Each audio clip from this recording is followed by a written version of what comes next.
Brenda did not come to my house for Thanksgiving dinner. She came to snoop. I knew this because she spent the first hour complaining about her underwater mortgage while wandering down the hallway toward my private office. I should have locked the door. I left the buyout contract sitting right on the leather blotter. That single mistake cost me my family. Frankly, it was the best deal I ever made. The turkey was carved. The mashed potatoes were steaming in the crystal bowl Mom insisted I use every year. I was 55 years old, a bachelor, and until October, the sole owner of a regional chain of auto parts stores. I built that business from a single rundown garage into 30 locations across the state. I worked 70-hour weeks for 3 decades. I missed holidays. I missed vacations. I sacrificed everything to build my company. In October, a national distributor offered me a buyout.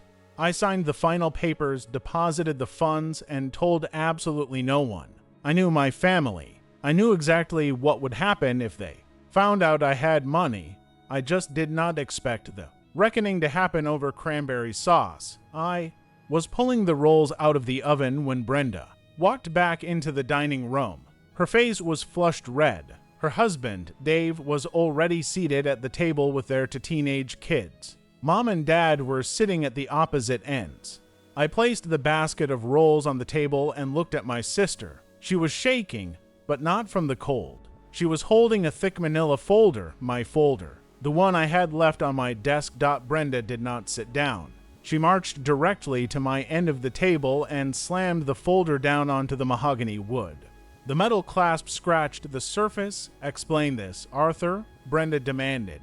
Her voice was loud enough to rattle the china. I looked at the folder. I looked at her. I picked up the folder and placed it on the buffet behind me. "You were in my office," I said. My voice was completely flat. "You have no business going through my private desk. Don't you dare turn this around on me." Brenda screamed. She pointed a manicured finger at my chest. I saw the summary sheet. I saw the bank statement. $12 million. You sold the company for $12 million, and you didn't say a word to us. The dining room went dead silent. The clinking of silverware stopped. Dave dropped his fork. Mom gasped and covered her mouth. Dad stared at me, his eyes wide. Even Brenda's teenagers looked up from their phones. Dad cleared his throat and sat up straight. "Is this true? Arthur, did you sell the business?" "Yes," I said. I sat down in my chair and placed my napkin on my lap. "I sold it last month. The transition is complete. I'm officially retired. $12 million, Mom whispered. She looked at me as if I were a stranger who had just broken into her house. "Arthur, why on earth would you keep a secret like that from your own family?" "We are your blood because it is my personal financial business," I said. "It has nothing to do with anyone else at this table." Brenda let out a sharp, hysterical laugh. She gripped the back of her chair. "Nothing to do with us. Are you out of your mind? Do you know what Dave and I are going through right now? Do you have any idea the kind of stress we are under?" I knew exactly what they were going through.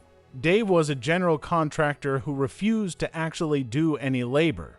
He spent his days bidding on jobs he could not finish, constantly getting sued by clients for breach of contract. Brenda worked part-time as a receptionist and spent full-time money on luxury cars and vacations they put on credit cards. They were drowning in debt because they refused to live within their means. "Your financial situation is your responsibility, Brenda," I said. I picked up the serving spoon and put a scoop of stuffing on my plate. "Now, sit down." "The food is getting cold. I will not sit down," Brenda shouted. She slammed both hands on the table. "You sit there, alone in this giant house, hoarding $12 million while your own sister is about to lose her home. We are 3 months behind on the mortgage. The credit card companies are calling my cell phone 10 times a day. The kids need to go to college next year. And you just sit there, stuffing your face, knowing you could fix all of it with a stroke of a pen." Dave finally found his courage. He leaned forward and pointed at me. "She is right, Arthur. You kept this quiet because you knew you owed us. Family helps family. That is how this works. I owe you nothing," I said, staring directly into Dave's eyes. He flinched and looked away. "I built my business from nothing. You bankrupt every project you touch. I'm not funding your incompetence. Mom slammed her hand on the table. Arthur James, do not speak to your brother-in-law that way. He is trying his best. His best cost me $50,000 in 2018 when I bailed him out of that disastrous roofing lawsuit. I shot back. And it cost me $20,000 in 2015 when Brenda needed a bailout for her credit cards. I'm done writing checks. Dad stood up. He always used his height to intimidate people, a tactic that stopped working on me 20 years ago. Listen to me, son. $12 million is more money than one man could ever spend. You do not have a wife. You do not have children. You have no heirs. Brenda has a family to support. She has given us grandchildren. She deserves it more than you do. I stopped eating. I put my fork down. I looked at the man who had ignored my baseball games to attend Brenda's dance recitals. The man who co-signed Brenda's first mortgage but told me I had to take the bus to my minimum wage job because character building was important for boys. She deserves it more. I asked. My voice was dangerously low. Explain the logic to me, Dad. Explain how the woman who has never worked a full-time job in her life deserves the money I earned by working every weekend for 30 years. Dad crossed his arms. It is not about who worked for it. It is about who needs it. You are a single man. You live a quiet life. What are you going to do with $12 million? It is selfish to hoard it. You should give your sister half. $6 million solves all her problems, and you still have more than enough to live comfortably for the rest of your life. I stared at him in disbelief. They were not asking for a loan. They were not asking for a handout to cover a missed payment. They were demanding half of my life's work. Half, I repeated. You want me to hand over $6 million. It is only fair, Mom chimed in. Her voice took on that sickeningly sweet tone she always used when she was trying to manipulate me. Arthur, sweetie, think about the kids. Do you want your niece and nephew to take out massive student loans? Do you want them to start their lives in debt? You have been blessed. It is your duty to share that blessing with the people who love you. Love, I said, the word tasting like ash in my mouth. Is that what this is? Love. Of course it is, Brenda said. She suddenly changed her tactics. She forced a tear to fall down her cheek. I'm your sister, Artie. We grew up together. I know we have had our differences, but we are family. If I had $12 million, I would split it with you in a heartbeat. I would never let you struggle. That is a lie, I said. I did not raise my voice. I did not need to. When you got that $50,000 inheritance from Grandma, you didn't give me a dime. You bought a boat? A boat you had to sell 2 years later at a loss because you couldn't afford the docking fees. Brenda's face hardened. The fake tears vanished instantly. That was different. That was my money. Grandma left it to me because I was the only girl, and this is my money, I said. Because I earned it. Every single cent. You are a greedy, miserable old man. Brenda shrieked. You are going to die alone in this house with nothing but your bank statements to keep you company. You owe me? I took care of Mom when she had her hip replacement. I'm the one who organizes the family reunions. I'm the glue that holds this family together. You just write checks and disappear. I wrote the checks to pay for Mom's hip replacement, I said, turning my gaze to my mother, who suddenly found her plate very interesting. I paid the surgeon out of pocket because Dad let his health insurance lapse. I paid the property taxes on your house, Dad, for the last 7 years. If I hadn't written those checks, you would be living in a state-run facility and Dad would be living in a rented trailer. Don't you dare sit in my dining room and lecture me about family duty. Dad slammed his fist on the table. The glasses rattled. That is enough. You will show us some respect. I'm your father. I'm telling you to do the right thing. You will transfer the funds to your sister's account by Monday. If you don't want to give her $6 million, fine. We will settle for $4 million. For $1 million, we'll clear her debts, set up the kids' college funds, and give Dave the capital he needs to restart his business properly. I actually laughed. It was a cold, harsh sound that echoed in the dining room. You will settle for $4 million. You are negotiating with my money as if it is a communal asset. You are out of your minds. All of you.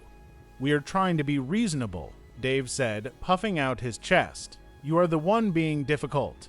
Dave, I said, locking eyes with him. If you speak to me again in my own house, I will physically throw you through that front window. Dave swallowed hard and sank back into his chair. I looked around the table. I looked at the people I had shared holidays with for my entire life. I saw nothing but greed. I saw entitlement. I saw a group of parasites who viewed me as nothing more than an ATM. For decades, I had accepted my role. I was the responsible one. I was the one who fixed the problems. I kept my head down, built my wealth, and tolerated their endless demands because I thought that was what family did. The money changed everything. It pulled off the masks. They didn't see a brother or a son. They saw a jackpot. Let me make this absolutely clear, I said. I stood up from the table. I'm not giving Brenda $6 million. I'm not giving her for $1 million. I'm not giving her for dollars. My money is going into a trust. It will be managed by my attorneys. When I die, it will be donated to a trade school scholarship fund for kids who actually want to work for a living. Brenda let out a wail that sounded like a dying animal. You can't do that? That is our money. It belongs to the family. It belongs to me, I said. And I am done with all of you. Mom started crying loudly. Arthur, please, don't do this. Don't tear this family apart over money. We can talk about this. We can find a compromise. There is no compromise, I said. I pointed to the hallway. Dinner is over. Get out of my house. Dad's face turned purple. You're kicking your own parents out on Thanksgiving. You're a monster. If you throw us out, do not ever expect us to call you again. You will be dead to us. That is the best offer I have received all day, I said. I accept. Now get out. Nobody moved. They stared at me, waiting for me to break. They were used to me sighing, rubbing my temples, and eventually reaching for my checkbook. They waited for the guilt to set in. They waited for the conditioning to take over. I did not feel guilty. I felt lighter than I had in 30 years. I walked over to the front closet, opened the door, and started pulling their coats off the hangers. I threw them onto the porch. The cold November air rushed into the foyer. I am counting to 10, I said, standing by the open front door. If you are not off my property, I am calling a towing company to remove your cars from my driveway. Brenda stood up, knocking her chair backward onto the floor. You are going to burn in hell, Arthur. You hear me? You are going to burn? She stormed out of the dining room, grabbing her children by the arms and dragging them toward the door. Dave followed close behind, keeping his eyes on the floor, too much of a coward to say another word. They stepped out onto the porch. Brenda snatched her coat off the concrete and marched to her SUV. Mom and Dad were slower.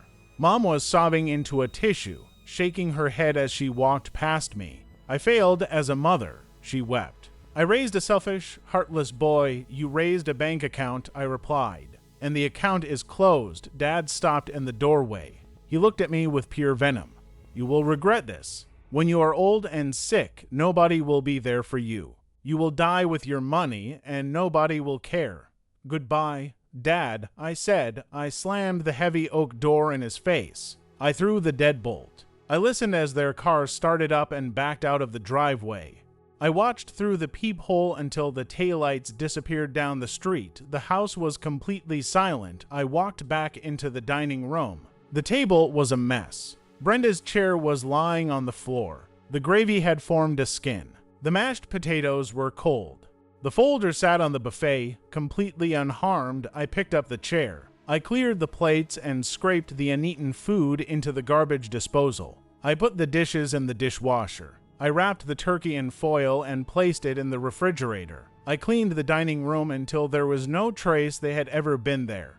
Then I went into the kitchen, poured myself a glass of bourbon, and made a turkey sandwich. I sat at the kitchen island and ate in the quiet. The next morning, I called my lawyer. I instructed him to finalize the irrevocable trust. I changed my phone number. I installed a security gate at the end of my driveway. I updated my will to explicitly state that my parents, my sister, and her descendants were entirely disinherited. They tried to reach me, of course. For months, I received letters in the mail. Some were filled with apologies. Some were filled with threats. Some were from lawyers Dave tried to hire, claiming they had a legal right to the funds based on past financial support. My attorneys crushed those frivolous claims before they even reached a judge. I threw the letters directly into the fireplace. I never spoke to them again. I sold the house the following spring and bought a cabin on a lake 3 states away. I bought a boat. I spent my mornings fishing and my afternoons reading. I traveled when I wanted to. I lived entirely on my own terms. My family thought they could bully me into handing over my life's work. They thought 30 years of emotional manipulation would force me to cave. They were wrong. They pushed me exactly far enough to realize I never needed them in the first place. I lost my family on Thanksgiving, but I bought my freedom, and it was worth every single penny.